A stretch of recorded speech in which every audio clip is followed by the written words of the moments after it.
ബഹുമാനപ്പെട്ട മുഖ്യമന്ത്രി ഇതാ എത്തിക്കഴിഞ്ഞിരിക്കുന്നു.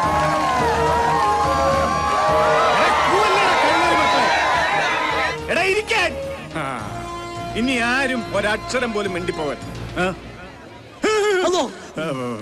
ക്ഷമിക്കണം, മുഖ്യമന്ത്രിക്ക് പകരം ബഹുമാനപ്പെട്ട ആഭ്യന്തര മന്ത്രിയാണ് മക്കളെ വരുന്നത്.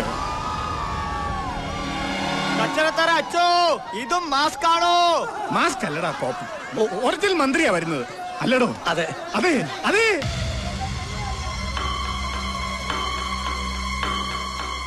ബഹുമാനപ്പെട്ട ആഭ്യന്തരമന്ത്രി സാക്ഷാൽ ശ്രീ നടേശൻ സാറിനെയും അദ്ദേഹത്തോടൊപ്പം MLA സാക്ഷാൽ SA തങ്കപ്പനെയും PA ദാസപ്പനെയും ഈ വേദിയിലേക്ക് സ്വാഗതം ചെയ്യുന്നു. പ്രിയമുള്ള പാർട്ടി പ്രവർത്തകരെ, ആഴക്കടലിൽ നീന്തുന്ന കൊച്ചു കൊച്ചു ചാള കുഞ്ഞുങ്ങളെ പോലെ ഈ വലിയ എഡ്യൂക്കേഷനിൽ തുള്ളിക്കളിക്കുന്ന സ്റ്റുഡൻസുകളെ സന്തോഷം കണ്ട നമ്മുടെ പ്രിയങ്കരനായ ആഭ്യന്തരമന്ത്രി നടേശൻ സാറിന് സാഗര പോലെ പ്രസംഗിക്കാനുള്ള ചാലു തുറക്കലാണ് എന്റെ ജോലി. അതിലെനിക്ക് അഭിമാനമുണ്ട്. പ്രിയമുള്ളവരെ, ഞാനും എന്റെ പാർട്ടി SDCPയും ഇന്ന് വളരെ സന്തോഷത്തിലാണ്. കാരണം സുനാമി തിര പോലെ രാഷ്ട്രീയ ജീവിതത്തിൽ നിന്നും നടേശൻ സാറിനെ തുടച്ചു മാറ്റുമായിരുന്ന ഒരു വലിയ കേസിന്റെ വിജയമറിച്ച സന്തോഷത്തിലാണ് ഞങ്ങൾ എല്ലാവരും. കടലമ്മയുടെ കൃപയാൽ കോടതി നടേശൻ സാറുടെ കൈകൾ പരിശുദ്ധമാണെന്ന് പ്രഖ്യാപിച്ചു കഴിഞ്ഞു. കഴിഞ്ഞ 20 വർഷമായി തോൽവി എന്തെന്നറിയാതെ ഈ രാജ്യം ഭരിച്ച് ഒരു നിലയിലാക്കിയ നമ്മുടെ അഭിമാന സ്തംഭനമാണ് നടേശൻ സാറ്. ഇനിയും ഇതുപോലെ 100 കേസുകൾ ഉണ്ടാക്കട്ടെ എന്നും അതെല്ലാം വിജയിക്കട്ടെ എന്നും ആശംസിക്കുന്നു. ജയ് ജയ് SDCP, ജയ് ജയ് SDCP, ജയ് ജയ്.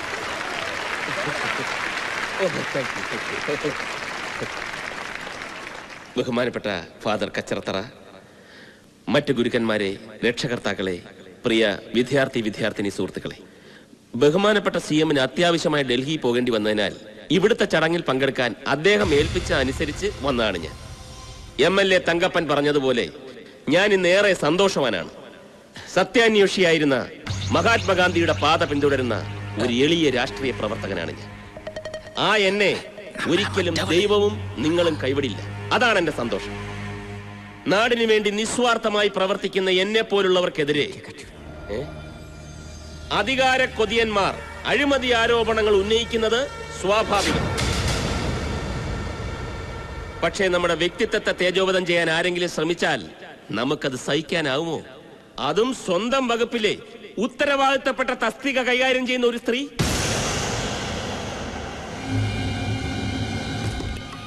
എന്റെ സ്റ്റാഫ് എന്ന പദവി ദുരുപയോഗപ്പെടുത്തി ആ സ്ത്രീ നടത്തിയ അഴിമതി ഞാൻ കണ്ടെത്തി താക്കീത് ചെയ്തപ്പോൾ സുന്ദരിയായ വിധവ ഭാരത സ്ത്രീകൾ തൻ ഭാവശുദ്ധിക്ക് കളങ്കമുണ്ടാക്കും വിധം ശാരീരിക ചേഷ്ടകൾ കാട്ടി എന്നെ പ്രലോഭിപ്പിച്ച് വശീകരിക്കാനാണ് ശ്രമിച്ചത്.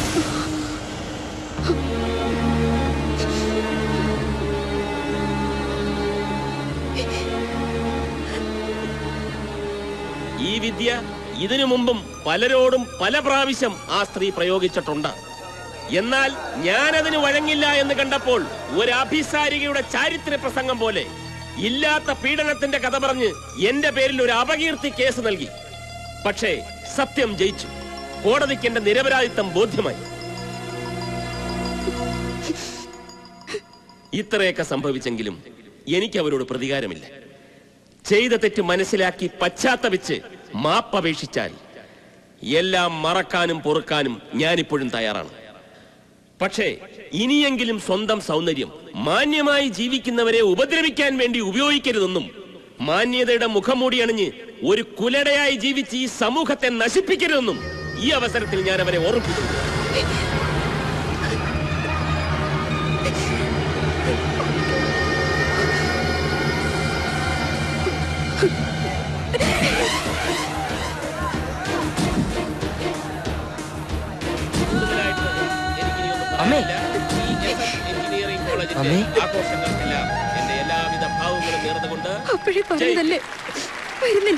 അമ്മ കരയരുത്. ഇങ്ങനെയൊക്കെ ഉണ്ടാവും ഞാൻ കരുതിയില്ല. സാരമില്ല, അമ്മ വീട്ടിലേക്ക് പോവുക. സമ്മാനം വാങ്ങിയിട്ട് വന്നാ മതി. വേണ്ട, അയാളുടെ കൈകൊണ്ട് തരുന്ന സമ്മാനം എനിക്ക് വേണ്ട. അങ്ങനെ പറയരുത്. കോളേജിന്റെ വക നിനക്ക് തന്ന അംഗീകാരമാ. മോൻ ഒരുപാട് ആശിച്ചതല്ലേ, വേണ്ടാന്ന് വെക്കരുത്.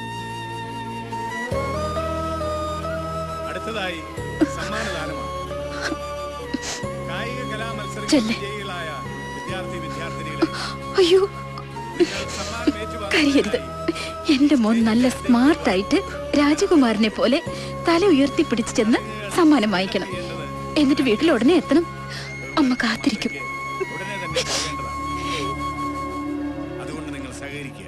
ഈ കോളേജിന്റെ അഭിമാനവും നാഷണൽ ക്രിക്കറ്റിലേക്കുള്ള പ്രതീക്ഷയുമായ PR രമേശ് പ്രസാദിനെ ഇന്ത്യൻ ക്രിക്കറ്റിന്റെ അഭിമാനമായ സച്ചിൻ ടെണ്ടുൽക്കർ കൈയൊപ്പിട്ട ബാറ്റ് സമ്മാനമായി കൊടുക്കുവാൻ ബഹുമാനപ്പെട്ട മന്ത്രിയെ ഞാൻ ക്ഷണിച്ചുകൊള്ളുന്നു.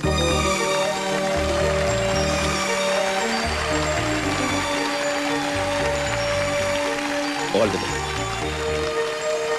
ഇനി രണ്ടു വാക്ക് പറയുവാൻ രമേശിനെ ഞാൻ ക്ഷണിക്കുന്നു. എനിക്കൊന്നും പറയാനില്ല ഫാദർ. Ramesh please come. വാടോ ഇങ്ങോട്ട്. ഞാനല്ലേ പറയണേ.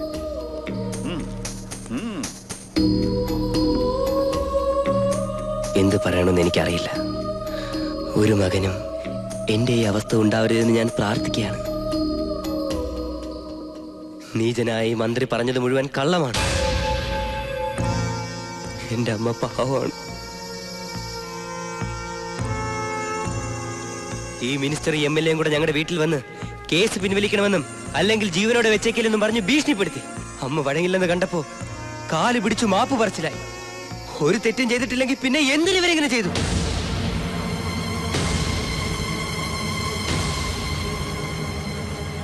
നമ്മുടെ നാട്ടിൽ നിയമം പോലും പാവപ്പെട്ടവനെതിരാണ്. പണത്തിന്റെയും പദവിയുടെയും സ്വാധീനം കൊണ്ട് മാത്രമാണ് ഇയാൾ ഈ കേസിൽ ജയിച്ചത്. തെമ്മാടിത്തരം പറയുന്നൂടെ കഴിവേറി. വേശിയുടെ മകന്റെ ഒരു വേദവാക്യം. എന്റെ അമ്മേനെ എന്താ വിളിച്ചേ?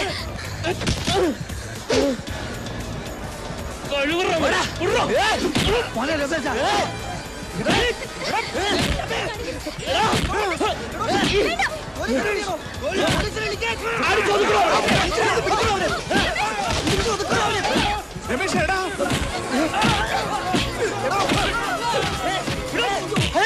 അവന്റെ കാര്യം പിന്നെ നോക്കാം. ആദ്യം മിനിസ്റ്ററെ രക്ഷിക്ക്. എങ്ങനെയെങ്കിലും നടേശൻ സാറിനെ രക്ഷിക്കണോ? അവനെ വെറുതെ വിടരുത്.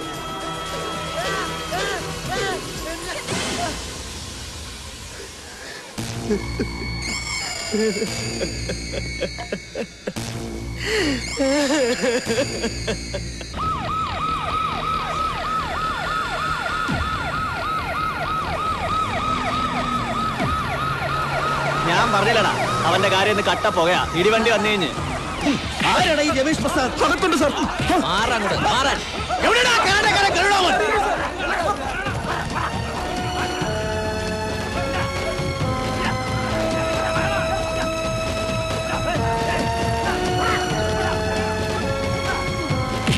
രമേശ് എനിക്കറിയില്ല സാറേ. ഇവനറിയാം സാർ.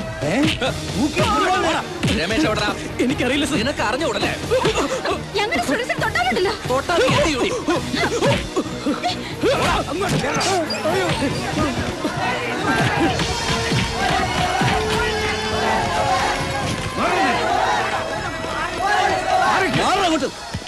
സൈലൻസ്. താൻ എന്താണ് കാണിക്കുന്നത്? ഇതൊരു വിദ്യാലയമാണ്. മന്ത്രിമാരെ തല്ലാണോ വിദ്യാലയത്തിൽ പഠിപ്പിക്കുന്നത്? ഇയാൾ എവിടുന്ന് വന്ന പോലീസുകാരന് കുറച്ച് മാന്യമായിട്ട് പെരുമാറിക്കൂടെ? മാന്യതയൊന്നും എന്നെ പഠിപ്പിക്കണ്ട. ആഭ്യന്തരമന്ത്രിയെ കൊല്ലാൻ ശ്രമിച്ച നായിന്റെ മോനെ അറസ്റ്റ് ചെയ്യാനാണ് ഞങ്ങൾ വന്നത്. എവിടെയോ അവൻ എവിടെയെന്ന് ഞങ്ങൾക്ക് എങ്ങനെ അറിയാം? അവനപ്പോഴേ പോയില്ലേ? താനാരാ? പിയോണ്. ഒരു പിയൂൺ. എന്താ ഈ കാണിക്കുന്നേ? എഴുന്നേറ്റ് പോയി. അറിയത്തില്ലല്ലേ?